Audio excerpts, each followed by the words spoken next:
La Saint-Valentin est passée, mais si vous êtes comme moi un éternel romantique, c'est la Saint-Valentin à l'année. Vous voulez impressionner l'être aimé avec des petites chandelles, la petite fondue, comble de malheur, le feu prend.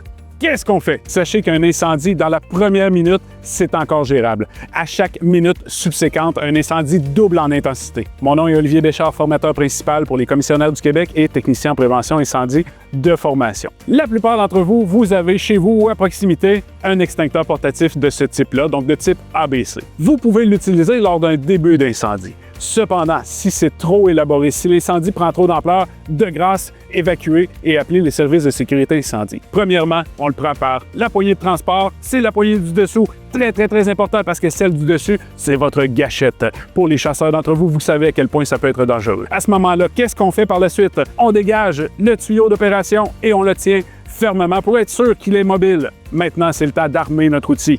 On va tourner la goupille de façon à briser le petit scellé. On retire la goupille et à ce moment-là, votre arme est prête à aller au combat. On teste notre arme. De grâce, n'allez jamais faire face à un ennemi aussi puissant qu'un feu avec une arme que vous n'avez pas testée vous-même. Par la suite, qu'est-ce qu'on fait? Bien là, on va arroser la base des flammes. On veut être certain d'appliquer l'agent extincteur sur l'élément qui brûle. Et bien entendu, peu importe l'issue, peu importe que vous ayez évacué ou que vous ayez réussi à éteindre votre début d'incendie, appelez toujours le service de sécurité incendie. Ceux-ci vont venir et bien entendu, ils vont vous porter assistance et vont faire des vérifications subséquentes pour s'assurer que les risques de propagation sont inexistants.